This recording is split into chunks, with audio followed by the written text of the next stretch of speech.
প্রিয় দর্শক, আমন্ত্রণ জানাচ্ছি এনটিভির প্রতিদিনকার আয়োজন স্বাস্থ্য প্রতিদিন অনুষ্ঠানে। আপনাদের সঙ্গে আছি আমি ডাক্তার সাখাওয়াত হোসেন। প্রিয় দর্শক, আজকের এই অনুষ্ঠানে আমরা আলোচনা করব কিডনি ট্রান্সপ্লান্ট বা কিডনি সংযোজন নিয়ে। এ বিষয়ে কথা বলবার জন্য আমাদের সঙ্গে স্টুডিওতে উপস্থিত আছেন একজন ইউরোলজি বিশেষজ্ঞ। চলুন দর্শক, আমরা পরিচিত হয়ে নেই আমাদের আজকের অতিথির সঙ্গে। অধ্যাপক জামানুল ইসলাম ভূঁইয়া ১৯৫৬ সালের জানুয়ারিতে কুমিল্লা জেলায় জন্মগ্রহণ করেন। তিনি ১৯৮১ সালে সিলেট মেডিকেল কলেজ থেকে এমবিবিএস ডিগ্রি অর্জন করেন। এরপর তিনি চিকিৎসা বিজ্ঞানে উচ্চতর এমএস ও এফসিপিএস ডিগ্রি লাভ করেন। বর্তমানে তিনি গ্রিন লাইফ মেডিকেল কলেজের ইউরোলজি বিভাগের অধ্যাপক হিসেবে কর্মরত আছেন। স্যার, আপনাকে আমন্ত্রণ জানাচ্ছি আমাদের অনুষ্ঠানে। আপনাকে ধন্যবাদ। স্যার, কিডনি ট্রান্সপ্লান্ট বা কিডনি সংযোজন অত্যন্ত প্রয়োজনীয় জটিল একটি চিকিৎসা পদ্ধতি, আধুনিক চিকিৎসা পদ্ধতি। এটা বাংলাদেশে হচ্ছে, আমরা জানি দীর্ঘদিন ধরে। তো এই বিষয়ে শোনার আগে আপনি আমাদের একটু বুঝিয়ে বলবেন কি যে একজন মানুষের কিডনি ট্রান্সপ্লান্ট প্রয়োজন হয় সাধারণত তার কিডনি বিকল হয়ে গেলে। কিডনি বিকল হয় কেন? কিডনি বিকল একটা অত্যন্ত গুরুতর এবং আপনার ব্যয়বহুল চিকিৎসা প্রয়োজন হয়। এই জন্য এর কারণটা জানা খুবই জরুরি। এই কারণের মধ্যে যেমন ইনফেকশান একটা কারণ, যেটা আমরা বলি গ্লোমেরুলোনেফ্রাইটিস। এছাড়াও পাইলোনেফ্রাইটিস, ডায়াবেটিস মেলাইটাস, যেটা অহরহ আমরা রোগীরা বুঝতে পারে যে ডায়াবেটিস যার আছে, ব্লাড প্রেশার যার বেশি থাকে যাকে আমরা বলি হাইপারটেনশন। এরপরে অন্যান্য আরও কিছু অসুখ আছে, যেমন পাথর অথবা টিউমার, যদি কিডনি রাস্তাগুলো বন্ধ করে দেয়, এক্সট্রেশন না হইতে পারে, যেটাকে আমরা কমনলি একটা টার্ম ব্যবহার করি অবস্ট্রাকটিভ ইউরোপ্যাথি, যেটাকে বাধার সৃষ্টি করে। এই ধরনের অসুখগুলো হলে আপনার কিডনি বিকল হওয়ার সম্ভাবনা বেড়ে যায়। ডায়াবেটিস রোগী, হাইপারটেনশন, ডায়াবেটিস দুইটা একসঙ্গে থাকলে তো আরো বেশি ঝুঁকিপূর্ণ। তো একজন মানুষের কিডনি বিকল হয়ে গেলে আমরা জানি যে কিডনি বিকল হয়ে যাওয়াটা শুরুতে অনেক সময় ধরা পড়ে না। এটা যখন ধরা পড়ে তখন অনেকখানি ক্ষতি হয়ে যায়। সেই ক্ষেত্রে এই কিডনিকে চিকিৎসা করে কি আগের পর্যায়ে ফিরে আনা সম্ভব? কিডনি যদি বিকল হয়, আমি যে কারণগুলো বললাম, যদি অবস্ট্রাকটিভ ইউরোপ্যাথি হয় আপনার, তখন আমরা যদি অবস্ট্রাকশনটা দূর করে দিই, এটা কিন্তু আগের পর্যায়ে ফিরে আসবে। তবে এটা নির্ভর করবে আপনি কতদিন এই অবস্ট্রাক্টেড অবস্থায় ছিল। আমি একটা সিম্পল এক্সাম্পল দিই মানে রুগীদের, যে একজন মানুষকে যদি আপনি একটা আঘাত করেন, সামান্য থাপ্পড় দিলেন, সে কিন্তু সাথে সাথেই সুস্থ থাকবে। কিন্তু একজন মানুষকে যদি আপনি অজ্ঞান করে ফেলেন, তার সুস্থ হতে সময় লাগবে। আর যদি মেরে ফেলেন, তাহলে আর জীবনেও সুস্থ হবে না। তো কিডনির বেলাও তাই, আপনি কিডনির অসুখগুলো কতদিন পর্যন্ত তাকে সাফার করেছে কিডনিকে, সেই ক্ষেত্রে ওইটার উপরই নির্ভর করবে আপনি কতটা সে কাভার করতে পারবে। কাজেই আমি এই জন্য দর্শক শ্রোতাদের একটা কথা বলবো, যেহেতু এগুলো কন্ট্রোল করা যায়, ডায়াবেটিস কন্ট্রোল করা যায়, ব্লাড প্রেশার কন্ট্রোল করা যায়, আপনারা অবশ্যই এগুলো চিকিৎসা করবেন, যাতে করে আপনাদেরকে গুরুতর পরিণতির দিকে যেতে না হয়। যদি গুরুতর পরিণতির দিকে আনফর্চুনেটলি যায়, আমরা তো ভুল করছি অনেকে, সেই ক্ষেত্রে তার কিডনি কাজ করছে না, দুইটা কিডনি তার বিকল, সে অবস্থায় তার চিকিৎসার অপশন কি আছে? একটা তো আমরা জানি বিষয়ের মধ্যে আছে কিডনি ট্রান্সপ্লান্টে তো সবার পক্ষে যাওয়া সম্ভব নয়, এর বিকল্প কি আছে? যখন নাকি কিডনি সম্পূর্ণ বিকল হয়ে যায়, আমরা যেটা বলি সম্পূর্ণ বিকল, মনে করেন পার্শিয়ালি যদি বিকল হয়, সেটা মেডিকেল ট্রিটমেন্ট আছে, আমরা রাখি, এবং মেডিকেল ট্রিটমেন্টই আপনার অনেক দিন পর্যন্ত রোগী সুস্থ থাকে যে ওষুধের মাধ্যমে। কিন্তু যখন সম্পূর্ণ বিকল হয়ে যায়, তখনই সমস্যাটা গুরুতর, এবং তখনই আপনার চিকিৎসাটা আমরা হয় ডায়ালাইসিস করি অথবা কিডনি সংযোজন করি। ডায়ালাইসিস বিভিন্ন রকমের আছে, এর মধ্যে আমরা বেশিরভাগ ক্ষেত্রে আমরা অ্যাডভাইস করি হেমোডায়ালাইসিস, রক্ত দিয়ে যে ডায়ালাইসিসটা করা হয়। এছাড়াও পেরিটোনিয়াল ডায়ালাইসিস আছে, অথবা কন্টিনিউয়াস অ্যাম্বুলেটরি পেরিটোনিয়াল ডায়ালাইসিস আরেকটা আছে, যেটা সে বাড়িতে বসে বসে করতে পারে ডায়ালাইসিস। রোগী নিজেই করে, তাকে ট্রেনড আপ করে দেওয়া হয়, আপনার পেটে একটা নল বসিয়ে দেওয়া হয়, ওইটা দিয়ে সে নিজে তাকে শিখিয়ে দেওয়া হয় এবং সে বাড়িতে করতে পারে। এগুলো হলো তার চিকিৎসা। স্যার, এই যে কিডনি বিকল হয়ে গেল, যখন তার হাতে মাত্র দুইটা অপশন আছে, পরিপূর্ণ বিকল হলে ডায়ালাইসিস অথবা কিডনি ট্রান্সপ্লান্ট, সেই ক্ষেত্রে একজন রোগীকে কি সাজেস্ট করবেন? কোন পর্যায়ে তিনি কি ডায়ালাইসিস করে মেনটেন করবেন সেটা বেটার, নাকি তার ট্রান্সপ্লান্টে যাওয়াই উচিত, এবং ট্রান্সপ্লান্ট করতে চাইলেই কি সবাই করতে পারবেন? এই দুইটা অপশানের মধ্যে ট্রান্সপ্লান্ট করতে পারলে বেটার। কারণটা হলো এতে তার জীবনের যে গতিধারা এটা হ্যাম্পার হয় কম। মনে করেন ডায়ালাইসিস করতে গেলে তাকে সপ্তাহে 3 দিন হাসপাতালে যেতে হবে, যে ডায়ালাইসিস করতে হবে, ঘন্টা 4-5 হাসপাতালে থাকতে হবে। ট্রান্সপ্লান্ট করলে একবার যখন ট্রান্সপ্লান্ট করে ফেলে, সংযোজন করে ফেলে কিডনি, তখন শুধু সে ওষুধ খেতে হয়, প্রথম দিকে একটু বেশি, তারপর 6 মাস গেলে অনেক কমে যায় এবং জীবনটা অনেক স্বাভাবিক হয় এবং সে স্বাভাবিক কাজকর্ম সহজে করতে পারে। তার জীবনযাপন প্রায় আগের মতোই হয়ে যায়। তো কিডনি ট্রান্সপ্লান্ট যে প্রশ্নটা আগেই করেছিলাম, চাইলেই কি সবাই করতে পারবেন? অর্থাৎ আপনি আগে বলছিলেন যদি তার আনকন্ট্রোল ডায়াবেটিস থাকে, হাইপারটেনসিভ কিংবা অন্য কোনো, তার ফিটনেসের জন্য সিলেকশন ক্রাইটেরিয়াটা কি? এই ক্ষেত্রে আমরা প্রথমত একটা এজ বারই আমাদের আছে। ধরেন আমরা কিডনি ডোনার হওয়ার বেলাও একটা এজ বার আছে। 50-60 উপরে গেলে আমরা সাধারণত ডায়ালাইসিসটাই প্রেফার করি 60 ইয়ার্সের উপরে গেলে। তারপর আর এর মধ্যে থাকলে আমরা ট্রান্সপ্লান্টটা প্রেফার করি। এবং কন্ট্রাইন্ডিকেশন বলতে ইনফেক্টিভ কোনো ফোকাই থাকলে এগুলো রিলেটিভ কন্ট্রাইন্ডিকেশন, আমরা এগুলোকে ট্রিটমেন্ট করে তারপরে করি। ধরেন একজন রোগীর প্রিপেয়ার করে নেওয়া হয়, যদি ক্যান্সার থাকে সেই ক্ষেত্রে আমরা তখনই ট্রান্সপ্লান্ট করব না, তার ক্যান্সারের চিকিৎসাটা করে 1 বছর দেখব তার সে ভালো হচ্ছে কিনা ক্যান্সারে, তখন যদি হয় তখন আবার আমরা ট্রান্সপ্লান্ট করি। কিডনি ট্রান্সপ্লান্টেশনের ব্যাপারে এই যে অন্য একজন মানুষের কিডনি এনে সংযোজন করতে হয়, সাধারণত ওই কিডনি সংযোজনের বেলায় যে ম্যাচ করবে কিনা এই বিষয়টা গুরুতর হয়ে দাঁড়ায় বা ডোনার পাওয়া যায় না, এই বিষয়ে যদি একটু বলেন। ডোনারের ব্যাপারে সর্বপ্রথম আমি দর্শক শ্রোতা একটা কথাই বলবো, এই ধরনের রোগী থাকলে আপনার ডোনারের প্রথম আপনারা একটা সিম্পল টেস্ট করে নেবেন, সেটা হলো ব্লাড গ্রুপ। কমনলি যেটা করা হয়, ব্লাড গ্রুপ না মিললেও কিছু কিছু ক্ষেত্রে আমরা করি, কিন্তু সেটা অত্যন্ত ব্যয়বহুল, অনেক ব্যয়বহুল। তবে কমনলি আমাদের এখানে যেটা ফলো করা হয়, একই গ্রুপের ব্লাড হতে হবে, এ হলে এ, বি হলে বি, এ ধরনের কাজে এটা তারা ইজিলি করতে পারে। আর একটা যেটা ফলো করতে হবে, এটা হলো আমাদের দেশে একটা আইন আছে। এই আইনটা অত্যন্ত, আপনি জানেন যে কিছুদিন আগেও মিডিয়াতে আসছে, আপনারাও বলেছেন, অনেক হইচই হয়েছে, ব্যাপক আলোচিত বিষয় ছিল এটা, যে আনরিলেটেড ট্রান্সপ্লান্ট হচ্ছে। এটা আমরা আনরিলেটেড ট্রান্সপ্লান্ট অবশ্যই সমর্থন করি না, আমাদের দেশে আইন আছে একটা, এবং আইনটা ফলো করেই করতে হবে। এবং আইনটা হলো আপনার জেনেটিক্যালি রিলেটেড হইতে হয়। এর মধ্যে বাবা মা, ফার্স্ট ডিগ্রি রিলেশন যেটা, বাবা মা, ছেলে মেয়ে, ভাই বোন, এরা দিতে পারে। আর সেকেন্ড ডিগ্রির মধ্যে আসে চাচা, মামা, খালা, ফুফু। মানে আমি যে কথাগুলো বললাম, চাচা দিতে পারবে কিন্তু চাচি দিতে পারবে না, কারণ হলো চাচা জেনেটিক্যালি রিলেটেড, চাচি কিন্তু রিলেটেড না। এই ঠিক সেম খালা দিতে পারবে কিন্তু খালু দিতে পারবে না। এটা হলো সেকেন্ড ডিগ্রি জেনেটিক্যালি রিলেটেড। আর আনরিলেটেড যেটা আমাদের দেশে অ্যালাউড, এটা হলো স্পাউস, হাজব্যান্ড ওয়াইফকে দিতে পারবে, ওয়াইফ হাজব্যান্ডকে দিতে পারবে।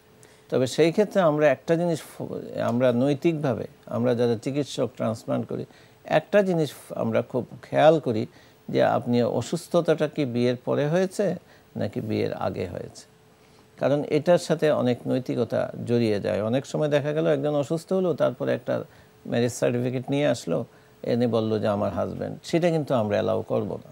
তাকে অবশ্যই আগে থেকেই তার ম্যারিড লাইফ লিড করতে হবে, সেটা বুঝেই আপনারা সিদ্ধান্ত নেবেন। স্যার, এবার একটু কিডনি ডোনারের বিষয়ে একটু জানতে চাইবো। যেহেতু কিডনি দেওয়ার, যেহেতু এটা অত্যন্ত গুরুত্বপূর্ণ অঙ্গ, সে কারণেই যারা কিডনি দিবেন তাদের মধ্যে একটা আতঙ্ক কাজ করে। যতই আপনজন হোক তার মধ্যে এই ভয়টা কাজ করে। কিংবা অনেকে আবার যিনি নিবেন তিনিও তার সন্তানের কিডনি নেবেন, নিজের মায়ার থেকে সন্তানের জন্য মায়াটা বেশি হয়ে দাঁড়ায়, যে ওর একটা কিডনি দিয়ে দিবে, ওর বাকি কিডনিটা যদি কাজ না করে। যিনি কিডনি দিবেন তার জন্য কি আসলে কিডনি দেওয়াটা ঝুঁকিপূর্ণ হতে পারে?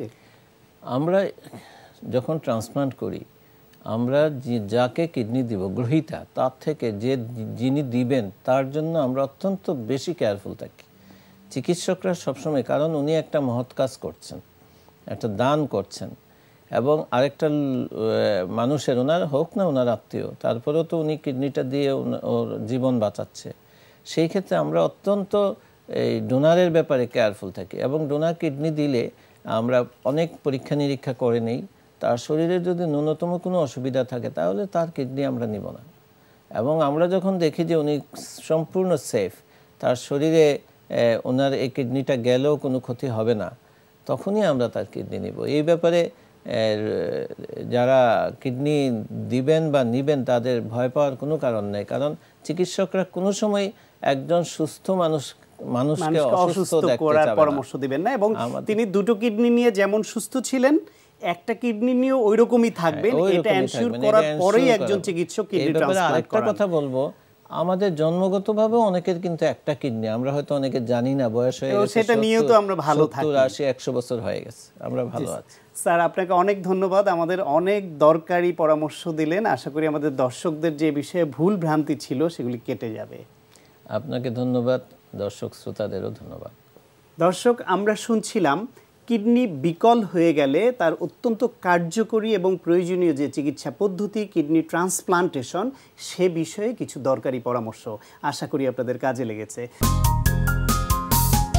আজকে আমরা যে মুভমেন্টটা দেখাবো সেটা হচ্ছে আমরা যে হ্যান্ডসের এগুলো দেখাচ্ছিলাম, এক্সারসাইজগুলো আমরা দেখালাম, এটা হচ্ছে সেকেন্ড মুভমেন্ট। আমরা দেখাবো শুধুমাত্র তিনটা মুভমেন্ট হ্যান্ডসের। প্রথম দিন যে জিনিসটা করেছি ওটা হচ্ছে পাম্পিংয়ের জন্য। আজকে আমরা দেখাবো যে কীভাবে বেসটাকে আমরা তৈরি করবো। এটা হচ্ছে more of a mass building movement. এটাও আমরা বিগিনার্স, ইন্টারমিডিয়েট, অ্যাডভান্স তিনটার এইভাবে আমরা ভাগ করে নিব শুধুমাত্র রিপিটেশন অনুযায়ী, কিন্তু মুভমেন্টটা সেমই থাকবে। তবে আমরা ভেরিয়েশনটা আমরা কিন্তু দেখাচ্ছি হচ্ছে আপনাদের স্মিথ মেশিনের মাধ্যমে এবং ডাম্বলসের মাধ্যমে। যদি ওই ধরনের অ্যাক্সেস না থাকে, কেউ যদি মনে করে ফ্রি ওয়েটে করবে তাহলে সেই ফ্রি ওয়েটেও করতে পারবে, এবং কেউ যদি মনে করে যে হ্যামার কার্লটা দিয়ে করবে, বারবেল দিয়ে করবে, রিভার্স কার্ল, বারবেল কার্ল অথবা প্রিচার হ্যামার কার্ল, তাহলে ভ্যারিয়েশনে ভাবে সে ওই জিনিসটাও কিন্তু ইনক্লুড করতে পারবে। আমরা শুধুমাত্র বেসিকটা দেখাচ্ছি, এরপরে যার পার্সোনাল এক্সপিরিয়েন্স অনুযায়ী অথবা জিমের ইকুইপমেন্ট অনুযায়ী অথবা বাসার অ্যাক্সেসিবিলিটি যে সমস্ত ইকুইপমেন্ট থাকে ওটা অনুযায়ী সে আপনি নিজের মতো করে প্রোগ্রামটা করে নেবেন, সেট করে নেবেন। আপনি দেখুন আমরা কীভাবে বেসিক মুভমেন্টটা আমরা দেখাচ্ছি। ওকে সজ্জাদ, রেডি? ওকে, প্রথমে যে জিনিসটা করবো আমরা ক্লোজ গ্রিপ বেঞ্চ প্রেস। এটাকে আমরা ক্লোজ গ্রিপ বেঞ্চ প্রেস আসলে বেসিক্যালি যেটা হয় এটা হচ্ছে ট্রাইসেপের ম্যাস বিল্ডিং মুভমেন্ট। এবার এটা খুবই বেসিক একটা এক্সারসাইজ, এটা কোনো অ্যাডভান্স মুভমেন্ট না। আমরা বেসিক মুভমেন্টটাকে একটু অ্যাডভান্স করে নিচ্ছি, শুধুমাত্র যে আমরা যেগুলো বলেছিলাম যে সমস্ত প্রবলেমগুলো আমরা করা যাচ্ছে না, ফিক্স করা যাচ্ছে না রেগুলার প্রোগ্রামে, এটা কীভাবে কুইক ফিক্স আমরা করতে পারবো শুধুমাত্র দেওয়ার মাধ্যমে, প্রায়োরিটি দেওয়ার মাধ্যমে এক্সারসাইজগুলো আমরা দেখাচ্ছি। এখন দেখুন কীভাবে সে মারছে। Okay, ready? Okay, this is normal close grip bench press. একটা জিনিস খেয়াল করবেন, কারো ফ্লেক্সিবিলিটি অনুযায়ী হয়তো বেশি ক্লোজ সে করতে পারবে না। যদি বেশি ক্লোজ সে করতে নেয় তাহলে যে জিনিসটা হবে তার রিস্টে প্রবলেম হবে, তাহলে সে একটু ওয়াইড করে নিবে। এটা যার যার সুবিধা মতো ফ্লেক্সিবিলিটি উপরে করছে, ডিপেন্ড করছে। ওকে, রেডি? গো, স্টপ। ওকে, এখান থেকে স্ট্রেটলি সে চলে যাবে হ্যামার কার্ল। হ্যামার কার্ল আমি যেটা বলছিলাম এটা কিন্তু একই সাথে কাজ করবে বাইসেপ এবং ফোরআর্মসকে, এবং দুইটাই কিন্তু আস্তে আস্তে ডেভেলপ হবে। এই জন্য এটাকে আমরা বলি ম্যাস বিল্ডিং মুভমেন্ট, কারণ যদি দুইটা মাসলকে একসাথে কম্পাউন্ডলি আইসোলেট করছে এটা। রেডি? গো। ইয়েস, এটা কিন্তু খুব বেসিক একটা মুভমেন্ট। এটা ভ্যারিয়েশন থাকতে পারে হচ্ছে বারবেল দিয়ে করার সময় শুধু আপনাকে গ্রিপটাকে রিভার্স করে নিলেই হ্যামার কার্লের যে বেনিফিটটা সেম বেনিফিট এবং সেম মাসলটাকে আপনি হিট করবেন। ওকে, রেডি? স্টপ। ওকে, এখন একটা জিনিস আমি একটু মেনশন করে রাখি যে ক্লোজ গ্রিপের ক্ষেত্রে একটা জিনিস খুব বেশি হয় সবারই, ওই জিনিসটা কীভাবে ফিক্স করতে হয় আমি জাস্ট একটা মুভমেন্টের মাধ্যমে আপনাদের দেখিয়ে দিচ্ছি। ওকে দাদা, শিওর? ওকে, স্ট্রেট রাখো, পাঞ্চিং মুভমেন্ট, পাঞ্চিং মুভমেন্ট, এইভাবে রাখার চেষ্টা করো। আচ্ছা দাঁড়াও, ইয়েস, গো। ইয়েস, এখন যে অবস্থায় এটা করছে, ক্লোজ গ্রিপটা করছে, একটা জিনিস খেয়াল করেন, তার গ্রিপটা কিন্তু মোটামুটি স্ট্রেট আছে। ওকে, এখন এই মুভমেন্টটা কখন করবেন আপনি? ওকে, রাখো। এখন এই মুভমেন্টটা আমরা অনেক সময় ভেরিয়েশন হিসেবে আমরা অনেককে দিই। দ্য রিজন হচ্ছে নর্মাল ক্লোজ গ্রিপ কিন্তু আমরা হাতটাকে এই মোশনে রাখি, কিন্তু অনেক সময় দেখা যায় যে এই মোশনে রাখলে যে জিনিসটা হয় আপনার এই সাইডের এলবোতে একটা পেইন হয়। This is very common. যারা করছে পরে ব্যথাটা কেন হচ্ছে তারা বুঝতে পারে না, রেস্ট নিয়ে থাকে, 2-3 মাস পর এক্সারসাইজ শুরু করে আবার সেম ব্যথাটা হয়। This is very common. আবার অনেক সময় দেখা যায় যে যারা এক্সারসাইজ ঠিক মতো করতে পারে না, ঠিক নেই, তার হাতটাকে এইভাবে করে যদি এইভাবে করে তাহলে ব্যথাটা হবে ঠিক এই জায়গাতে, এবং কন্টিনিউয়াস যদি এই জায়গাতে এবং এই জায়গাতে ব্যথা হতে থাকে, যেটা ওয়েট ট্রেনিং একটা কমন উইকনেস থাকে, কমন একটা ইনজুরি হয়, সেটাকে আমরা বলি টেনিস এলবো, তখন কিন্তু এই জিনিসটা ডেভেলপ হয়ে যাবে। যদি একবার টেনিস এলবো হয়ে যায়, it's a life long system, এটা থেকে বের হয়ে আসা খুব ডিফিকাল্ট। যদি দেখেন যে কখন এই ধরনের ফিল করছেন, আমরা যেটা বলি মানে রেস্ট নেবেন না, এক্সারসাইজ স্টপ করবেন না, ওয়েটটাকে কমিয়ে দেন, কমিয়ে দিয়ে হাতটাকে স্ট্রেট রাখেন। স্ট্রেট রেখে যদি মুভমেন্টটা করেন, হ্যাঁ কিছুটা কম পড়বে আপনার মাসকুল এক্সারসাইজে, কিন্তু আপনার স্ট্যাবিলাইজে কিছু মাসল থাকে, সেই মাসলগুলো স্ট্রং হয়ে যাবে, যাতে পরবর্তীতে আপনি যে হাত বাঁকা করে করবেন তখন এই জায়গায় কোনো প্রেশার পড়বে না। এতে যে জিনিসটা হবে আপনার স্ট্যাবিলাইজার মাসলগুলো স্ট্রঙ্গার হয়ে যাবে। এই জন্য যাদের এই ধরনের কোনো ইনজুরি আছে তারা একটু ভেরিয়েশন করে এভাবে যদি করেন, তাহলে আপনারা ইনজুরি থেকেও বেরিয়ে আসতে পারবেন। প্রিয় দর্শক, আমরা জানি বরবটি অত্যন্ত পুষ্টিকর ও প্রয়োজনীয় একটি সবজি। চলুন দর্শক, এ বিষয়ে একজন পুষ্টিবিদের কাছ থেকে জেনে নেই বরবটি কেন খাবেন, কতটা খাবেন। ইয়ার্ডলং বিন মানে বরবটি একটি পুষ্টি সমৃদ্ধ খাবার, এটি আমিষ সমৃদ্ধও বটে। দর্শক, যাদের মাছ মাংস কিনে খাওয়ার সামর্থ্য একটু কম, তারা কিন্তু বরবটি থেকে তাদের প্রয়োজনীয় আমিষের চাহিদা পূরণ করতে পারেন। বরবটিতে আছে আরও ভিটামিন এ এবং সি, আছে ক্যালসিয়াম, ম্যাগনেসিয়াম, পটাশিয়ামের মতো গুরুত্বপূর্ণ কিছু পুষ্টি উপাদানও। বরবটির যদি আরও কিছু গুণাগুণের কথা বলতে হয়, তাহলে এতে আছে ফ্ল্যাভোনয়েড নামক একটি অ্যান্টিঅক্সিডেন্ট, যা ক্যান্সার কোষ বৃদ্ধি রোধে গুরুত্বপূর্ণ ভূমিকা পালন করছে। এর ভিটামিন কে অস্টিওআর্থ্রাইটিস থেকে আমাদেরকে রক্ষা করে অস্থিসন্ধিকে সুরক্ষা দান করে। হাড়ের ঘনত্ব বৃদ্ধিতে সিলিকন দরকার, বরবটিতে আছে সিলিকন। এবং ক্যালসিয়াম আমাদের হাড় মজবুত করতে সাহায্য করে, বরবটির বিচিতে আছে প্রচুর পরিমাণে ক্যালসিয়াম। আমরা জানি ভিটামিন সি আয়রন পরিশোষণে গুরুত্বপূর্ণ ভূমিকা পালন করছে। বরবটিতে আছে ভিটামিন সি এবং আয়রনও আছে প্রচুর পরিমাণে, তাই আমরা কাঁচা অবস্থায় সালাদের সাথে দর্শক প্রচুর পরিমাণে বরবটি নিতে পারি। এর খাদ্য আঁশ বেশি থাকার কারণে এটি আমাদের হজম ক্রিয়ায় সহায়তা করে, ফলে আমাদের শরীরে বাড়তি যে চর্বি এবং খারাপ ক্ষতিকর কোলেস্টেরল, সেটা এলডিএল, সেটাকে জমতে বাধা সৃষ্টি করে, ফলে আমাদের হার্টের সুরক্ষা পায়। এছাড়া উচ্চ রক্তচাপের রোগী যারা আছেন, তাদের এই উচ্চ রক্তচাপ কমাতে বরবটি সাহায্য করে। বরবটির যে একেবারে খারাপ দিক নেই দর্শক, সেটা বলা একেবারে ভুলই হবে। এর দুটি পার্শ্ব প্রতিক্রিয়ার কথা যদি আমরা বলি, তাহলে বলতে হবে যে ডায়াবেটিস যাদের আছে তাদের এই সবজিটি বারবার না খেয়ে পরিমিত পরিমাণে খেতে হবে, এবং যাদের কিডনিতে ক্রিয়েটিনিনের মাত্রা বেশি এবং গাউটের সমস্যা আছে, তাদের এই সবজিটি পরিহার করাই ভালো। প্রিয় দর্শক, এখন আপনাদের জন্য রয়েছে স্বাস্থ্য প্রতিদিন আজকের হেলথ টিপস। যাদের কানে সমস্যা আছে তারা তেল মিশ্রিত তুলা কানে দিয়ে গোসল করুন, এতে কানে পানি ঢোকার ভয় কমে যাবে। প্রিয় দর্শক, এই অনুষ্ঠান সম্পর্কে আপনাদের যে কোনো মতামত বা পরামর্শ থাকলে লিখে পাঠাতে পারেন এই ঠিকানায়। প্রযোজক স্বাস্থ্য প্রতিদিন, এনটিভি, বিএসসি ভবন, 7তলা, 102 কাজী নজরুল ইসলাম এভিনিউ, কারণ বাজার, ঢাকা 1215।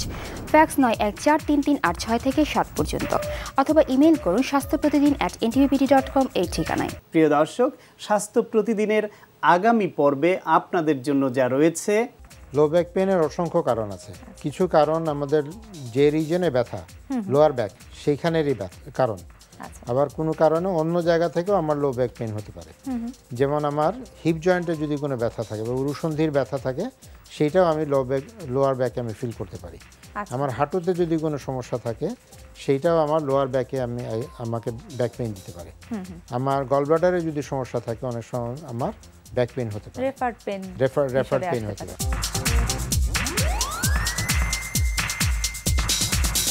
প্রিয় দর্শক, বিশ্বের যে কোনো প্রান্ত থেকে যে কোনো সময় এনটিভিতে সম্প্রচারিত আপনার প্রিয় স্বাস্থ্য প্রতিদিন অনুষ্ঠান দেখার জন্য ভিজিট করুন আমাদের পূর্ণাঙ্গ ওয়েব পোর্টাল www.ntvbd.com। প্রিয় দর্শক, আজ এ পর্যন্তই। সবাই ভালো থাকুন, সুস্থ থাকুন এবং অবশ্যই নিরাপদে থাকুন। দেখা হবে আগামীকাল ঠিক একই সময়ে আপনার প্রিয় এনটিভির পর্দায়।